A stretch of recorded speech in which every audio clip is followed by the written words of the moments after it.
Today, I'm sharing a story that will restore your faith in unexpected beginnings, second chances, and the kind of love that sneaks up on you when you least expect it. This is the true story of Marcus, a single dad who thought he had his life figured out, and the woman who walked into his life as a joke, but stayed because of something much more real. Stick around, because this story has twists you won't see coming, moments that'll make you laugh, and an ending that'll remind you why love is always worth the risk. Let's dive in. Narrator ***. Our story begins in Portland, Oregon, in the fall of 2019. Marcus Thompson was 34 years old, and by most measures, he had his hands full. He was a mechanical engineer at a mid-sized firm, a dedicated father to his 7-year-old daughter Emma, and someone who had basically sworn off dating after his divorce 3 years earlier. But here's the thing about Marcus, and this is important to understand: he wasn't bitter. He wasn't one of those people who walked around with a chip on his shoulder about relationships. He was just focused. Focused on being the best dad he could be. Focused on providing stability for Emma. Focused on rebuilding the life that had fallen apart when his marriage ended. His friends, though? They had other ideas. Marcus had a tight circle of guys he'd known since college: Jake, Deshaun, and Chris. Every Thursday night, without fail, they'd meet up at their favorite sports bar, the Rusty Pint, to watch whatever game was on and catch up on each other's lives.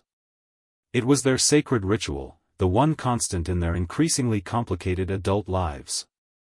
And every Thursday night, without fail, the conversation would eventually turn to Marcus's non-existent dating life. "Man, you gotta get back out there," Jake would say, nursing his beer. "Emma needs a mom," Deshaun would add, which always made Marcus roll his eyes. "She has a mom," Marcus would counter.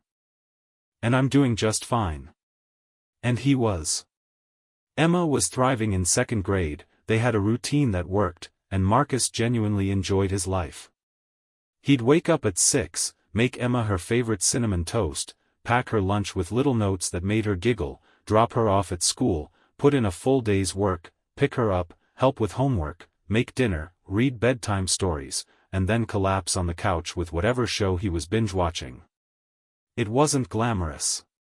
It wasn't what he'd imagined his mid-30s would look like. But it was theirs, and it was good. His friends didn't see it that way, though. To them, Marcus had given up. He'd let one failed relationship convince him that love wasn't worth pursuing. And they were determined to save him from himself. Which brings us to that fateful Thursday in October. Marcus walked into the Rusty Pint at his usual time, 7:30 on the dot. Emma was having a sleepover at her mom's place, which meant Marcus actually had a rare free evening. He was looking forward to a relaxed night with his boys, maybe staying out a bit later than usual. But when he approached their regular table in the back corner, he immediately knew something was up. All three of his friends were grinning like idiots.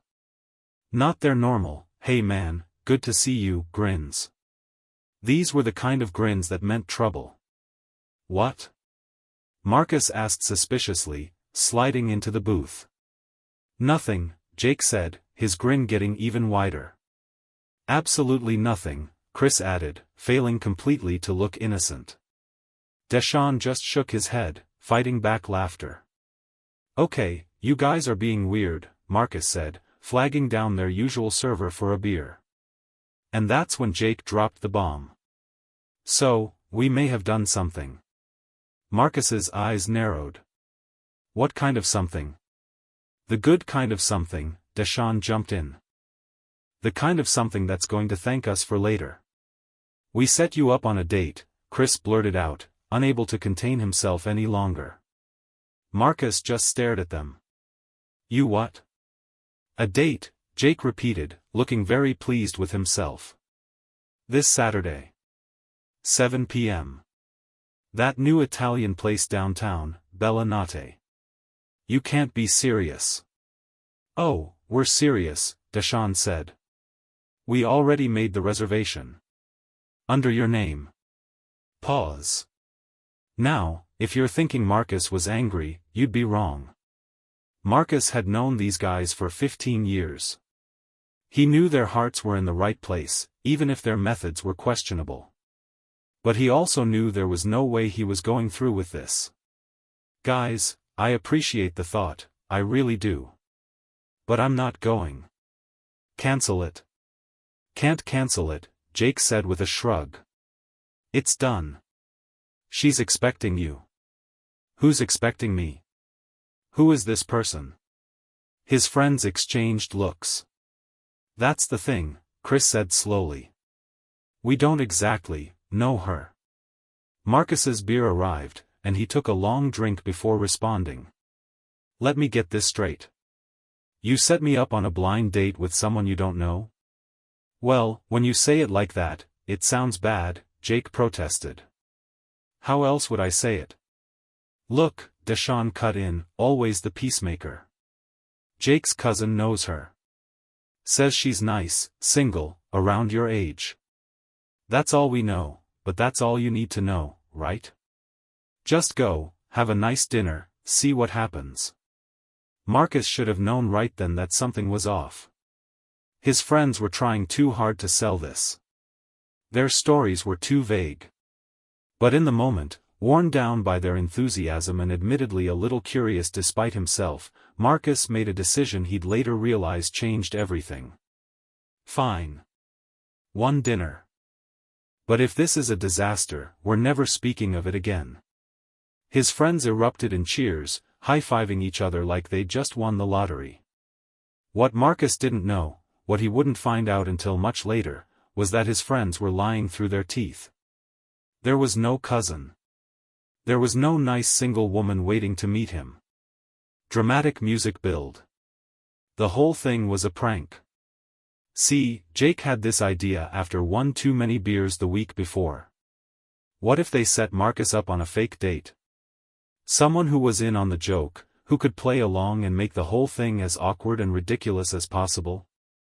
It would be hilarious, they'd all get a good laugh out of it, and maybe, just maybe, it would shock Marcus out of his self-imposed dating exile. They'd spent the past week setting it up. Jake had reached out to his actual cousin, who'd connected him with her friend Natalie. Natalie had thought the whole thing was mean at first, but Jake had assured her that Marcus had a good sense of humor and would laugh about it afterward. Make it weird, Jake had told her. Be over the top. Make him so uncomfortable that he has to lighten up. Natalie had agreed, with one condition: if at any point Marcus seemed genuinely upset or hurt, she'd drop the act and come clean. She wasn't about to be part of something actually cruel. Music transitions. So there it was. Marcus was heading into Saturday night thinking he was going on a normal blind date. His friends were expecting to hear about the most awkward dinner of his life. And Natalie? She was preparing to give the performance of a lifetime. None of them could have predicted what would actually happen.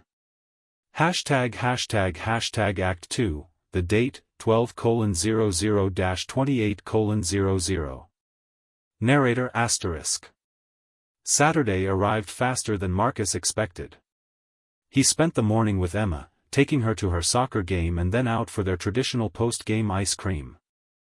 She'd scored her first goal, and Marcus couldn't have been prouder. Warm, gentle music. "Daddy, why are you smiling so much?" Emma asked, chocolate ice cream smeared across her cheek. "Because you're amazing, bug," Marcus said, wiping her face with a napkin. That goal was incredible. "Are you happy?" It was a simple question, but it caught Marcus off guard. Kids had a way of cutting straight to the heart of things. "Yeah, bug. I'm happy." "Are you happy?" Emma nodded enthusiastically. "Super happy. We have the best life." Music swells emotionally. Marcus hugged his daughter tight, thinking, not for the first time, how lucky he was. Whatever happened tonight at this blind date, however awkward or disappointing it might be, he had this. He had Emma. And that was enough. But still, as he dropped Emma back at her mom's place that afternoon, Marcus felt a flutter of nerves in his stomach. It had been 3 years since he'd been on a date. 3 years since he'd sat across from someone new, tried to make conversation, worried about making a good impression.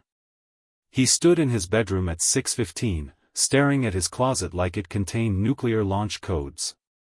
"It's just dinner," he muttered to himself. "Just food and small talk. You can do small talk. You do small talk every day." He settled on dark jeans and a navy button-down, nice enough to show he'd made an effort, casual enough that he didn't look like he was trying too hard. He checked his hair at least 5 times, second-guessed his cologne choice twice, and finally forced himself out the door at 6:45. Transition music. Bella Notte was exactly the kind of restaurant Marcus expected Jake to choose: nice but not too fancy, romantic lighting but not over the top, the kind of place where you could have a conversation without shouting but wouldn't feel pressured to whisper. Marcus arrived at 6:58 and immediately regretted being early. Now he'd have to sit at the bar and watch the door like some nervous teenager. But when he walked in, the hostess greeted him with a knowing smile. "Mr. Thompson. Your table is ready. Your date is already here." Music builds with tension. Well, at least he wouldn't have to wait awkwardly. Marcus followed the hostess through the restaurant, weaving between tables of couples and families, until they reached a corner booth with a view of the city lights. And there she was. The first thing Marcus noticed was her hair, dark and curly, pulled back in a way that looked both effortless and intentional. She was looking down at her phone, and when she glanced up at the sound of his approach, Marcus saw that she had these incredibly expressive eyes that seemed to be fighting between amusement and something else he couldn't quite read. "Hi," she said, standing up to shake his hand. "I'm Natalie." "Marcus. It's nice to meet you." Pause. "Okay, so far so good," Marcus thought as they sat down. She seemed normal. Nice smile, friendly demeanor, nothing obviously weird about her. Maybe his friends had actually come through. What Marcus didn't see was the way Natalie's carefully constructed confidence wavered for just a second when they made eye contact. Or the way she gripped her phone a little tighter before slipping it into her purse. Or the slight intake of breath that suggested she was bracing herself for something. Music shifts to something more playful and mischievous. The server came by with water and bread, took their drink orders, red wine for Natalie, an IPA for Marcus, and left them to peruse the menus. "So," Natalie said, and Marcus could swear he heard an edge of something in her voice. "Your friends set this up?" "Yeah, they're convinced I need to get back out there. You know how it is." "Oh, I know exactly how it is," Natalie said with a laugh that seemed just a touch too loud. "Everyone thinks they know what's best for you, right? Like they have some special insight into your life that you somehow missed." Marcus blinked. That was oddly specific and intense for opening conversation. But he rolled with it. "Right. Exactly. So what do you do, Marcus?" Natalie asked, leaning forward with an intensity that made him lean slightly back. "I'm a mechanical engineer. Design work, mostly." "You?" "I'm a life coach." "Beat. Oh, that's interesting. What kind of?" "Do you know what most people's problem is, Marcus?" Natalie interrupted, her eyes boring into his. No? They don't live authentically. They build these walls around themselves, these protective barriers, and they wonder why they feel so alone. They're so busy protecting themselves from pain that they forget how to feel joy." Awkward pause. Marcus took a sip of his beer, which had just arrived. That's deep." "Is it too deep?" Natalie asked, and suddenly her expression shifted to something almost vulnerable. "People always tell me I'm too intense. Is this too intense?" And here's where things started to get really interesting. Because Marcus, sitting there watching this woman oscillate between life coaching intensity and self-conscious vulnerability, had a choice to make. He could do what most people would do, retreat behind polite small talk, deflect, make it through dinner and never speak of this again. But Marcus, perhaps surprising even himself, decided to engage. Music softens. Honestly? Yeah, it's a little intense. But I don't mind intense. What I mind is fake. So if this is really you, then no, it's not too much. Natalie's eyes widened slightly. That wasn't the response she'd expected. According to Jake's instructions, Marcus was supposed to be uncomfortable, awkward, looking for any excuse to escape. Instead, he was, leaning in. "What makes you think this is the real me?" she asked, and there was genuine curiosity in her voice now. "I don't know if it is," Marcus admitted. "But I figure we're both here, we both took the time to show up, so we might as well be honest with each other. Life's too short for the alternative." And just like that, something shifted. Natalie felt the script she'd been following start to crumble. This wasn't how pranks were supposed to go. The person being pranked wasn't supposed to be kind and genuine and interesting. She made a split-second decision. "Can I be honest with you about something?" Natalie asked. "Please." This whole date was supposed to be a joke. Dramatic music sting. Marcus set down his beer very carefully. "Excuse me?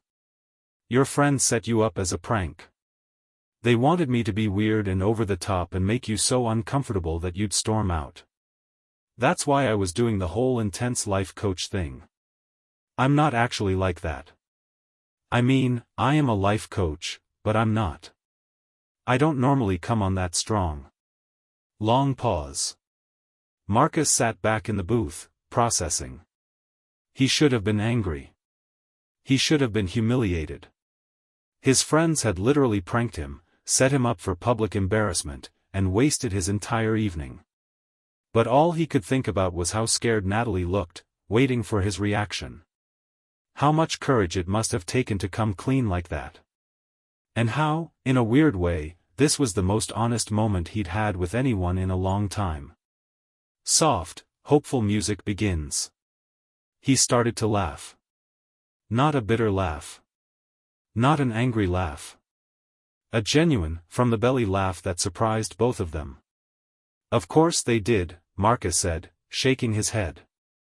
"Of course. That's exactly the kind of thing they'd think was a good idea. You're not mad?"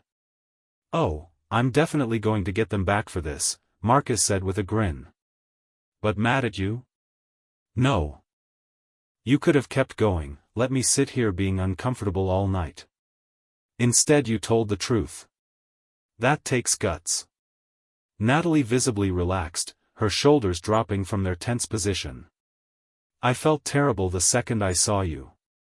You seemed like a genuinely nice person, and I didn't want to be part of something mean." "Well, I appreciate that. And for what it's worth, even fake intense you was interesting."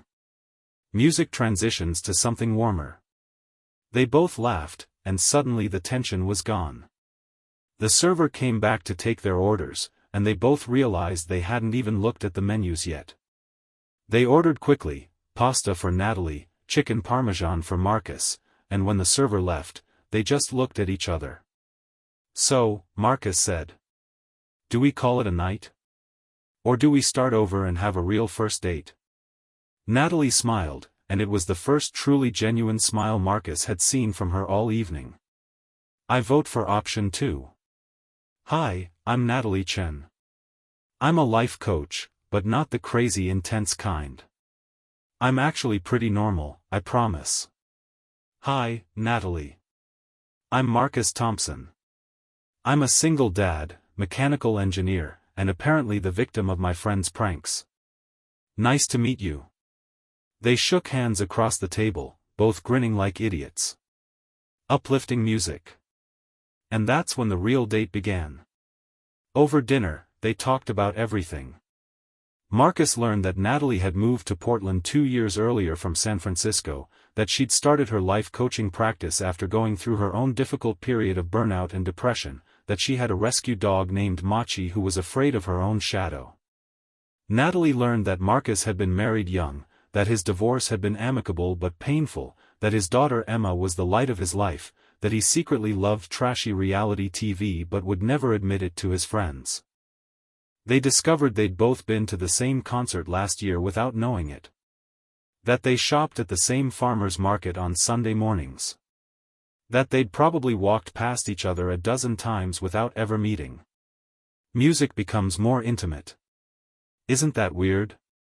Natalie said, twirling pasta on her fork. We live in the same city, do the same things, run in overlapping circles. But it took a prank for us to actually meet. Maybe it's not that weird, Marcus countered. Maybe we weren't ready to meet until now. That's very philosophical for an engineer. I have layers, Marcus said with mock seriousness, and Natalie laughed so hard she almost snorted wine. The hours slipped by without either of them noticing. Dinner turned into dessert turned into coffee. The restaurant started to empty out around them, but they barely registered it. They were too caught up in the conversation, in the easy flow of words and laughter, in the surprising comfort of sitting across from someone who felt less like a stranger and more like someone they'd known forever. Romantic music swells. At some point, their conversation turned more serious. Marcus found himself talking about the divorce in a way he rarely did, explaining how it had rocked his sense of self, how he'd built his entire identity around being a good husband and father, and when the husband part fell apart, he'd had to figure out who he was all over again. I spent a year just going through the motions, Marcus admitted. Getting up, taking care of Emma, going to work, going to bed, repeat. I was so afraid of doing anything wrong, of making any more mistakes, that I stopped doing anything at all. But you came out of it, Natalie observed gently. You're here now. Yeah, but it took a while. And I'm still figuring it out, honestly. I'm still learning how to be just Marcus, not Marcus the husband or Marcus the dad. Just me. Pause for emotional weight. Natalie reached across the table and touched his hand, just briefly. I think that's the bravest thing in the world. Starting over. Rebuilding yourself from scratch. Most people never do it. Is that what you did? After your burnout? Natalie nodded. I was working in tech, making great money, climbing the ladder, doing everything I was supposed to do. And I was absolutely miserable. I had panic attacks at my desk. I couldn't sleep. I was successful and empty at the same time, if that makes sense. It makes perfect sense. So I quit. Just walked away from it all. Spent 6 months figuring out who I was and what I actually wanted. That's when I got certified as a coach. I wanted to help other people avoid the trap I'd fallen into, living someone else's version of success instead of their own. Soft music. They sat in comfortable silence for a moment, both processing what had been shared. The server came by with the check, and Marcus reflexively reached for it, but Natalie stopped him. We're splitting this, she said firmly. This is a real first date, remember? And on real first dates, we pay our own way. Marcus smiled. Fair enough. Outside the restaurant, they stood on the sidewalk in the cool October air. The city buzzed around them, cars passing, people laughing, the distant sound of music from a nearby bar. But in their little bubble, everything felt still. Pause. So, Natalie said. So, Marcus echoed. I had a really good time tonight. Even the fake part at the beginning. Maybe especially the fake part, since it led to the real part. Me too. Best prank I've ever been part of. They both laughed. Can I see you again? Marcus asked, and his voice was quieter now, more vulnerable. For real this time, no pranks involved? Romantic music swells. Natalie smiled that genuine smile he was already starting to love. I would really like that. They exchanged numbers, and this time when they hugged goodbye, it lasted just a beat longer than a friendly hug should. Marcus could smell Natalie's perfume, something light and citrusy. Natalie could feel Marcus's heartbeat, steady and strong. When they pulled apart, neither of them could stop smiling. Uplifting music. Marcus watched Natalie walk to her car, waving before she got in. He stood there on the sidewalk for a full minute after she drove away, just processing what had happened. He'd come to this dinner expecting awkwardness, maybe even dreading it a little. Instead, he'd met someone who made him laugh, who listened, who shared herself with the same honesty she'd asked from him. He pulled out his phone and opened the group chat with Jake, Deshaun, and Chris. "Nice try with the prank, guys. Joke's on you, I'm seeing her again." The 3 dots appeared immediately, followed by a barrage of confused emojis and, "What?" messages. Marcus just grinned and pocketed his phone. He'd explain later. For now, he wanted to hold on to this feeling, this unexpected lightness, this sense that maybe, just maybe, his friend's ridiculous prank had led to something real. #### Act 3, The Courtship, 28:00-45:00. Narrator ***. Here's the thing about falling for someone, it doesn't always happen in a lightning strike moment. Sometimes it's gentler than that. It's a gradual realization, a slow sunrise instead of a sudden spark. And that's exactly what happened with Marcus and Natalie. Gentle, optimistic music. Their second date was brunch the following Sunday at that farmer's market they both frequented. They walked through the stalls together, sampling cheeses and buying fresh flowers and vegetables, and it felt comfortable in a way that surprised them both. There was no pressure to impress, no anxiety about what to say. They just clicked. Their third date was a comedy show on a Wednesday night. They laughed until their sides hurt, and when Marcus walked Natalie to her car afterward, she kissed him on the cheek and said, "I'm really glad your friends are idiots." Marcus had grinned like a teenager. "Me too." Music builds gently. Date 4 was a hike in Forest Park. Date 5 was cooking dinner together at Marcus's place while Emma was at her mom's. Date 6 was meeting Natalie's rescue dog Machi, who turned out to be the most neurotic and adorable creature Marcus had ever met.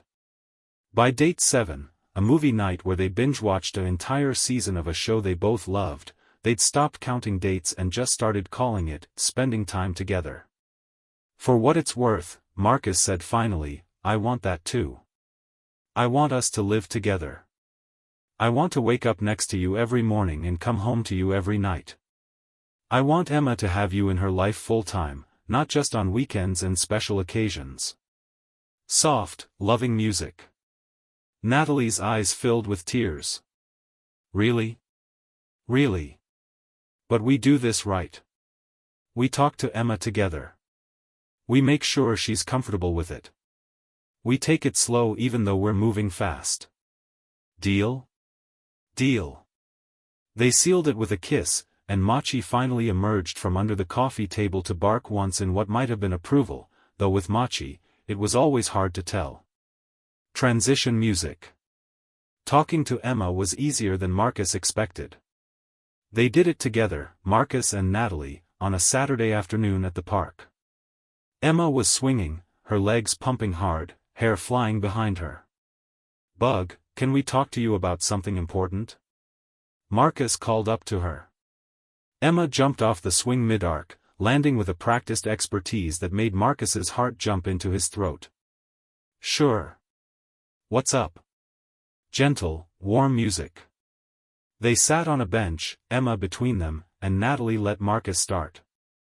"You know how much I love you, right?" "Duh," Emma said, rolling her eyes in that way 7-year-olds do. "And you know how much Natalie and I care about each other?" Emma looked between them, suddenly serious. "Are you getting married?" Marcus and Natalie both laughed. "Not yet," Marcus said. "But we are thinking about living together. Natalie would move in with us, and we'd all be under the same roof. What do you think about that?" Pause. Emma was quiet for a long moment, her face scrunched up in concentration. Marcus resisted the urge to fill the silence, letting his daughter process. Would Machi come too? Emma asked finally. Yes, Natalie said. Machi would come too. And would you still be my dad, just my dad, even with Natalie there? Emotional music. Marcus felt his throat tighten. Always. That will never change. Natalie isn't replacing anyone. She's just adding to our family. Making it bigger. And would I have to call you Mom? Emma asked Natalie directly. Natalie shook her head. Not unless you want to. You already have a mom. I'm not trying to take her place.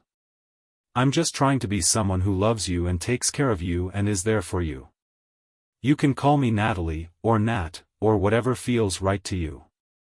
Emma thought about this some more. Can I think about it? Of course, Marcus said.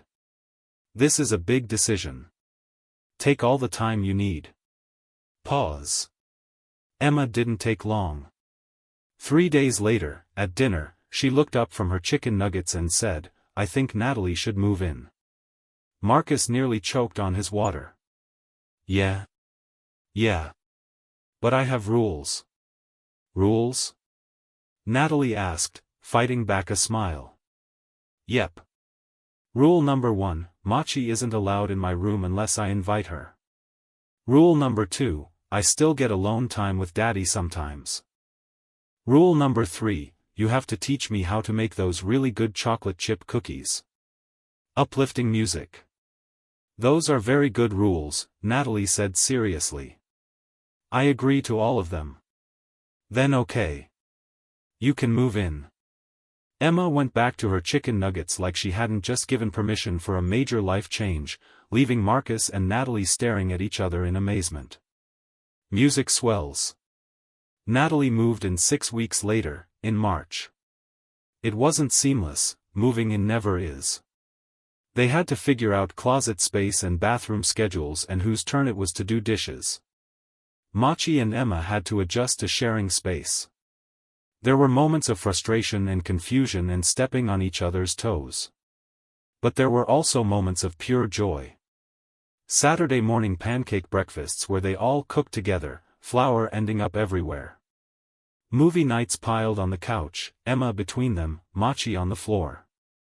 Quiet evenings after Emma went to bed, Marcus and Natalie talking about their days, making plans for the weekend, just existing together in comfortable domesticity. Warm, contented music. Marcus's friends were ecstatic. From prank date to live-in girlfriend in less than a year, Jake marveled during their Thursday night gathering. That's got to be some kind of record. Best prank we ever pulled, Deshaun added. You know what the crazy thing is? Marcus said, looking around at his friends. I'm actually glad you did it. The prank, I mean. If you hadn't, I might have never met her. So you're saying we're geniuses? Chris asked hopefully. I'm saying you're lucky idiots who accidentally did something good. Laughter, upbeat music. Life settled into a new normal. Marcus was happy in a way he hadn't been since before his marriage fell apart. Emma was thriving, her confidence growing with each passing month. Natalie's coaching business was booming, and she'd started running workshops on work-life balance and authentic living. They were building something together, not just a relationship, but a life. A family. Music transitions. But here's what made it really work, they didn't lose themselves in the process. Marcus still had his Thursday nights with the guys. Natalie still had her Sunday morning yoga classes and coffee dates with her friends. Emma still had her special daddy-daughter dates where it was just the two of them. They'd learned something crucial, being together didn't mean being everything to each other. It meant being yourselves, together.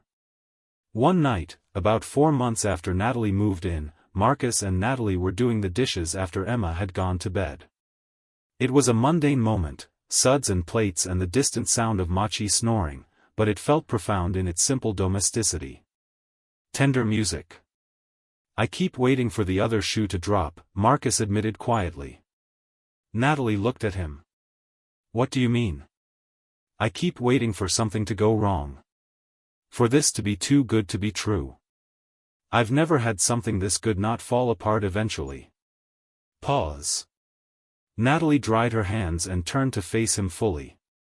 Marcus, I can't promise you that nothing will ever go wrong. We'll have fights. We'll have hard days. We'll face challenges. That's life.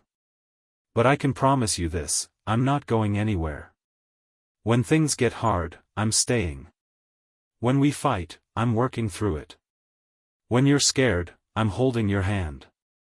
That's what commitment means. Marcus pulled her close, resting his forehead against hers. How did I get so lucky? You didn't get lucky. You took a chance. You showed up. You did the work. You let yourself be vulnerable. You earned this, Marcus. We both did. Romantic music swells. They kissed in the kitchen, surrounded by the evidence of their shared life, Emma's artwork on the fridge, Machi's toys scattered on the floor, both of their coffee mugs in the sink.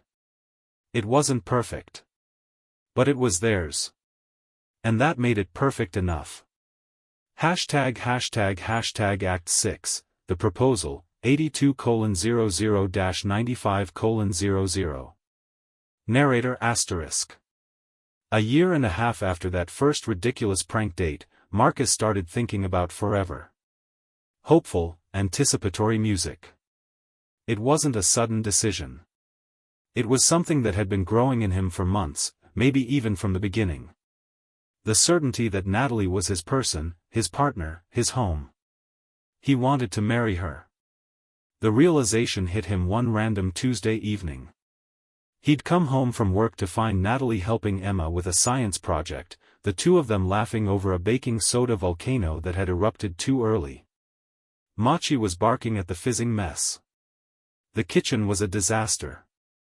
And Marcus looked at this chaotic, beautiful scene and thought, this is my family. This is my life. I never want this to end. Music swells with emotion. That night, after Emma was asleep, he brought it up with Natalie. I want to marry you. They were on the couch, Natalie's feet in Marcus's lap, both of them half watching some show neither of them cared about. Natalie sat up straight. What? I want to marry you, Marcus repeated, his heart pounding. Not right now, this second. I haven't gotten a ring or planned anything. I just need you to know that's where my head is. That's where my heart is. I want you to be my wife. Pause. Natalie's eyes filled with tears. Marcus. You don't have to answer now. I just wanted you to know. So you can think about it, and if you want the same thing, we can start planning. And if you don't, or if you need more time, that's okay too. Natalie launched herself at him, kissing him hard enough to make him laugh. Yes, she said against his lips. Yes, I want to marry you. Yes, yes, yes. Triumphant music. They held each other on the couch, both crying and laughing at the same time, overwhelmed by the enormity of what they'd just committed to. I don't even have a ring, Marcus said, wiping his eyes. I don't care about a ring. I care about you. About us. You're going to get a ring, Marcus insisted. A beautiful one. I just needed to tell you first, before I did the big romantic gesture thing. I needed you to know this was real. Soft, romantic music. They spent the next hour talking about what they wanted. A small wedding, they both agreed. Just close friends and family. Maybe in the summer. Maybe at that vineyard outside the city they'd driven past once and both fallen in love with. They talked about the practical stuff too, legally adopting Emma so Natalie would be her official parent, not just her step-parent. Updating their wills and insurance. All the boring adult stuff that came with building a life together. But mostly, they just held each other and marveled at how far they'd come from that ridiculous prank date. Transition music. Of course, Marcus still wanted to do a proper proposal. Natalie knew it was coming now, which took some of the surprise out of it, but he wanted to make it special. For her, for Emma, for all of them. He recruited his friends to help. "So let me get this straight," Jake said when Marcus laid out his plan. "You want us to help you propose to the woman we set you up with as a joke?" "Yes. The same woman who was supposed to make you never want to date again?" "That's the one." Upbeat music. Deshaun shook his head, grinning. "Man, this is the greatest redemption arc ever." "So you'll help?" "Are you kidding?" Chris said. "We're absolutely helping. We screwed up your first date together. The least we can do is make sure the proposal is perfect." Marcus had a vision for how he wanted to do it.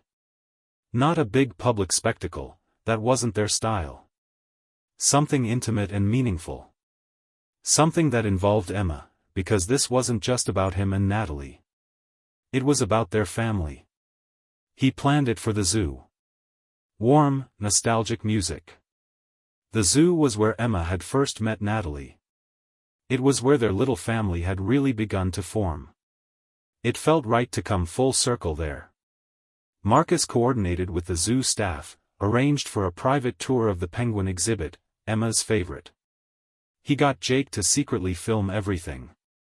He practiced his speech approximately 3,000 times in the mirror, feeling more nervous than he'd been for anything in his entire life. The day of the proposal, Marcus told Natalie they were just going to the zoo for a fun Saturday outing. Nothing special, just the three of them and Machi, who they'd bring to the dog-friendly areas. Natalie suspected something was up. Marcus was a terrible liar, but she didn't say anything. She just went along with it, smiling at his obvious nervousness. Anticipatory music builds. They arrived at the zoo at 10 a.m. Emma was buzzing with excitement, though whether it was about the zoo or the secret plan, Marcus wasn't sure. He'd told Emma about the proposal the night before, and she'd been so excited she could barely sleep. "I'm going to have a real mom," she'd whispered, hugging Marcus tight. "I mean, I have my mom, but I'm going to have Natalie too. That's like having extra love." Emotional music. Marcus had nearly cried then and there. They spent the morning wandering through the exhibits, genuinely enjoying themselves despite Marcus's growing nerves. Finally, they made their way to the penguin exhibit, where a zoo staff member was waiting for them. "Mr. Thompson? We have that private viewing ready for your family." Natalie looked confused. "Private viewing? It's a surprise," Emma said, bouncing on her toes. Pause. They were led to a special viewing area, usually reserved for donors and VIPs. Floor-to-ceiling glass gave them an incredible view of the penguin habitat, and there was literally no one else around except for Jake, hidden in the corner with a camera. "Marcus, what is this?" Natalie asked, but she was smiling now, starting to understand. Marcus took a deep breath. This was it. Music swells. "Nat, do you remember the first time we came here? A year and a half ago, when you met Emma for the first time?" "Of course I do. I was so nervous." "Me too. I was terrified you two wouldn't get along, or that Emma would be scared of the change, or that I was moving too fast. But instead, I watched you two connect in this beautiful, natural way. I watched you be yourself with my daughter. And I watched Emma trust you with her whole heart." Marcus glanced at Emma, who was grinning so wide it looked like her face might split in half. Tender music. "Emma told me that day that penguins mate for life. That they're loyal. And I remember thinking that I wanted to be like that. I wanted to find someone I could be loyal to, someone I could build a life with. Someone who would be loyal right back." He took Natalie's hand. "You've been that person for me, Nat. You've been patient with my fears and kind to my daughter and brave enough to build a life that neither of us planned but both of us needed. You've made me laugh every single day. You've made me want to be better, do better, try harder. You've made our house a home." Pause. Marcus got down on one knee. Natalie's hands flew to her mouth, tears already streaming down her face even though she'd known this was coming. "Natalie Chen, will you marry me? Will you be my wife, Emma's mom, and my partner in everything for the rest of our lives?" He pulled out the ring, a simple, elegant diamond on a platinum band that had taken him weeks to choose. Emotional music crescendos. "Yes," Natalie said through her tears. "God, Marcus, yes. 1,000 times yes." Marcus slipped the ring on her finger with shaking hands, then stood up to kiss her while Emma cheered and the penguins waddled obliviously in the background and Jake captured the whole thing on camera. When they broke apart, Natalie pulled Emma into the hug, the three of them holding each other in front of the penguin exhibit where their family had really begun. "I love you both so much," Natalie said, her voice thick with emotion. "We love you too," Emma said. "And now you're going to be my mom for real." "I'm already your mom for real, Bug. The wedding just makes it official." Warm, joyful music. They spent another hour at the zoo, celebrating, taking pictures, calling friends and family to share the news. Sarah was one of the first people Marcus called, and she was genuinely happy for them. "She's good for you," Sarah said. "And she's wonderful with Emma. I'm happy for you guys." "Thanks, Sarah. That means a lot. You deserve this, Marcus. You really do." Transition music. That night, after Emma had finally gone to sleep, too excited to settle down easily, Marcus and Natalie sat in bed together, Natalie's hand extended so they could both admire the ring. "I can't believe this is real," Natalie said softly. "Believe it. You're stuck with us now. Best prank that ever happened to me." They both laughed, then fell into a comfortable silence. "You know what I keep thinking about?" Marcus said. "What?" "That if my friends hadn't set up that ridiculous joke date, we might have never met. We might have walked past each other at the farmer's market every Sunday for years and never actually connected." Reflective music. Natalie turned to look at him. "Or maybe we would have met some other way. Maybe we were always going to find each other." "You think so?" "I think that when something is meant to be, life has a way of making it happen. Even if it takes a stupid prank and a life coach pretending to be intense and a mechanical engineer who's brave enough to be honest." Marcus kissed her temple. "I love you. I love you too. Future husband. Future wife." They fell asleep like that, wrapped around each other, already dreaming of the future they were going to build together. #Act 7, The Wedding and Beyond, 95:00, Conclusion. Narrator **. Marcus and Natalie got married 6 months later, in August, at that vineyard they'd both fallen in love with. Romantic, celebratory music. It was a small wedding, just like they'd planned. 50 people, close friends and family only. Emma was the flower girl and took her job incredibly seriously, practicing her walk for weeks. Machi was there too, wearing a bow tie and only barking twice during the ceremony, which everyone agreed was a personal best for her. Jake, Deshawn, and Chris were all groomsmen, and they gave a joint toast that had everyone crying and laughing in equal measure. "A year and a half ago," Jake said, standing up with a champagne glass, "we thought it would be funny to set Marcus up on a fake date. We thought it would shake him out of his routine, make him laugh, maybe even make him realize that dating didn't have to be scary. What we didn't expect," Deshawn continued, "was for him to actually fall in love with the woman we'd hired to prank him," Chris added.